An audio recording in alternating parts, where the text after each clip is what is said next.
One last example, because it is a project we've been working on for several years. And that is that the greatest liberal democratic president of the 20th century, Franklin Delano Roosevelt, described World War II as a war between pagan dictatorships and, quote, our Christian civilization.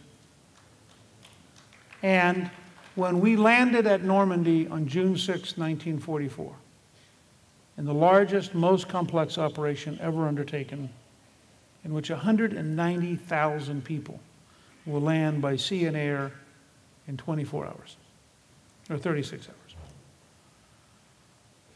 That night, President Roosevelt went on national radio, which was the medium of that generation.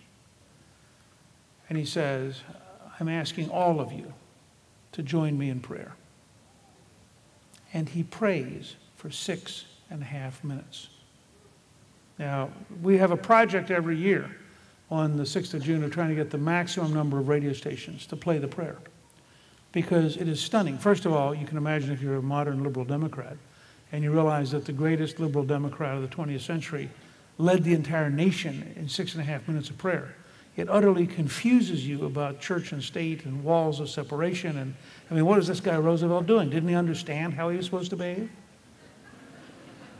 But second, he had a magnificent radio voice. And when you hear him pray and you find yourself praying with him, it reminds you of how, in key crises of our history, we have come together by the power of prayer and by a belief in a larger future than our own egos or our own particular interest groups. And it's a remarkable thing. Now, let me tell you just one quick story that actually comes from a different movie we made, the movie I mentioned, 9 Days That Changed the World. The Polish people had been deeply oppressed. Poland disappears in 1790s when Prussia, Austria, and Russia eat it up. It reappears in 1918 after World War I, and then disappears again in 1939 when Nazi Germany and the Soviet Union eat it up. It has a very bad war. 1 out of every 5 Poles is killed.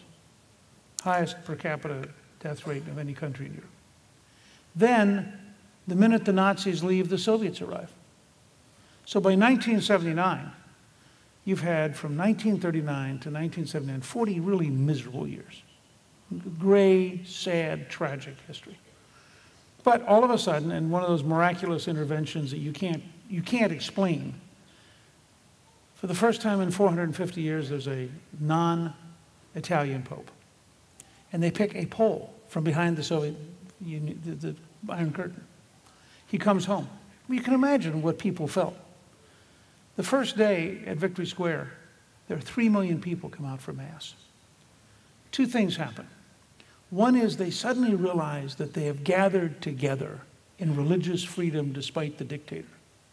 And they start applauding. And they applaud for 14 minutes. Because they're just together and they're so emotionally caught up in being free, even if the freedom's temporary. But the other thing that happens that changes history, and I want you to think about it because we are right at the same point today. We have in the movie 3 or 4 people who look around and they say, you know, these were people who were actually there that day. They say, we looked around, we suddenly realized there are more of us than there are of the government.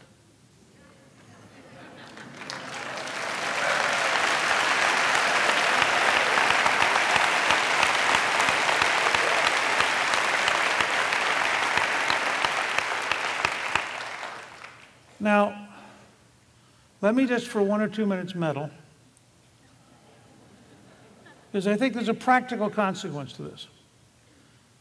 Historians have always said that the Great Awakening, the entire revival period from the 1730s to the 1770s, laid the base for the Declaration of Independence and the 8-year-long War of American Independence. But it's important to remember that the spirit of the revival was translated by people into the documents of government and into the army that won the war. And so in the end, it is the soldier and the sailor and the Marine and the Coast Guard officer and the Air Force officer. It's also people who work in our intelligence communities. It's all the people who are willing to risk doing this. But behind that is the political will of the nation. How do you translate a cultural belief into a political will? Now, Gallup, 2 months ago, asked the following question. If you're asked the following, do you believe that the Constitution and the institutions of the United States make us an exceptional country, or are we just normal? 80% of the American people told Gallup we're exceptional.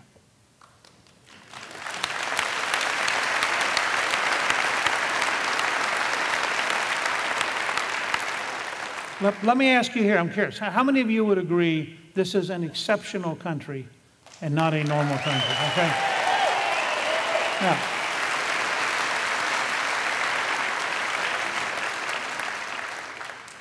%18 thought we were normal. Now that means by better than 4 to 1. I want you to think about these numbers. By better than 4 to 1, people believe we're an exceptional country.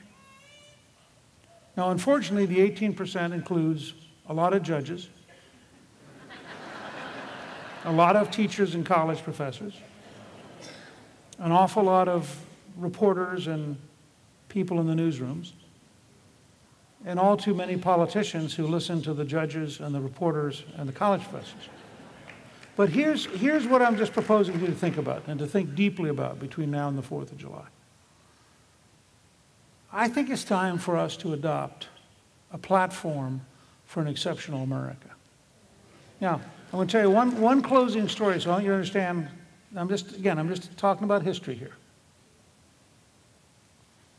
In 1802, Thomas Jefferson passed the Judicial Reform Act of 1802.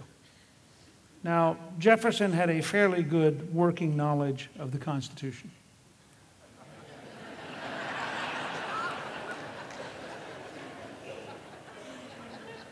His Secretary of State, James Madison, had been in the Constitutional Convention, was one of the 3 authors of the Federalist Papers, and was the author of the first 10 amendments that we call the Bill of Rights. So it's probable that Madison had a pretty good understanding of the Constitution. The Judicial Reform Act of 1802 abolishes 18 out of 35 federal judgeships.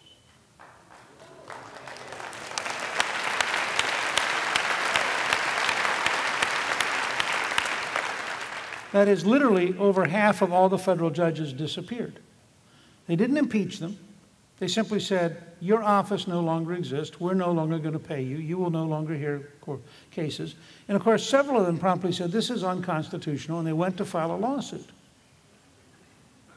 And the remaining judges said to them, are you crazy? If we accept your lawsuit, they're going to abolish our court.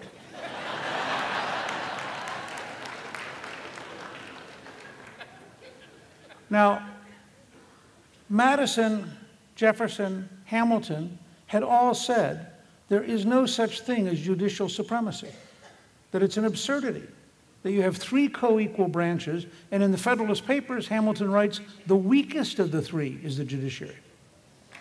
Now, starting in the late 1950s, the Earl Warren Court created this new model of judicial supremacy, in which the court tells the rest of us what to do. Jefferson said, by the way, that would be an absurdity, that would be an oligarchy of unelected officials. So let's be clear where we are today. Now, I'm just going to give you one practical example that you can help, because I think you can be over here with all of our cultural beliefs, and we can gradually watch our country getting wiped out intellectually by people who command the news media and the academic world and the judgeships. And so our grandchildren will live in a country that doesn't resemble anything we believe in. Or we can say, gee, if we're actually 80% of the country, maybe we should find a way to organize that to actually get something done. Okay? So I'll just give you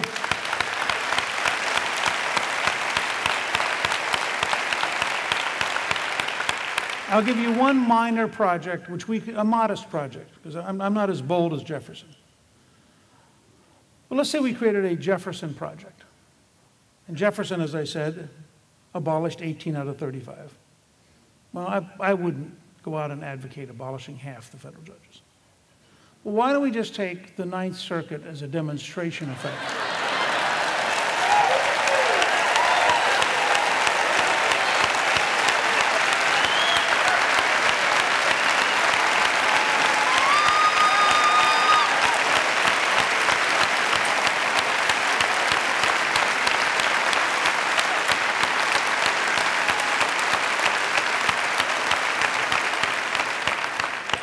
And then maybe the other judges will begin to realize we actually intend for them to judge within the American framework as American judges, understanding American history.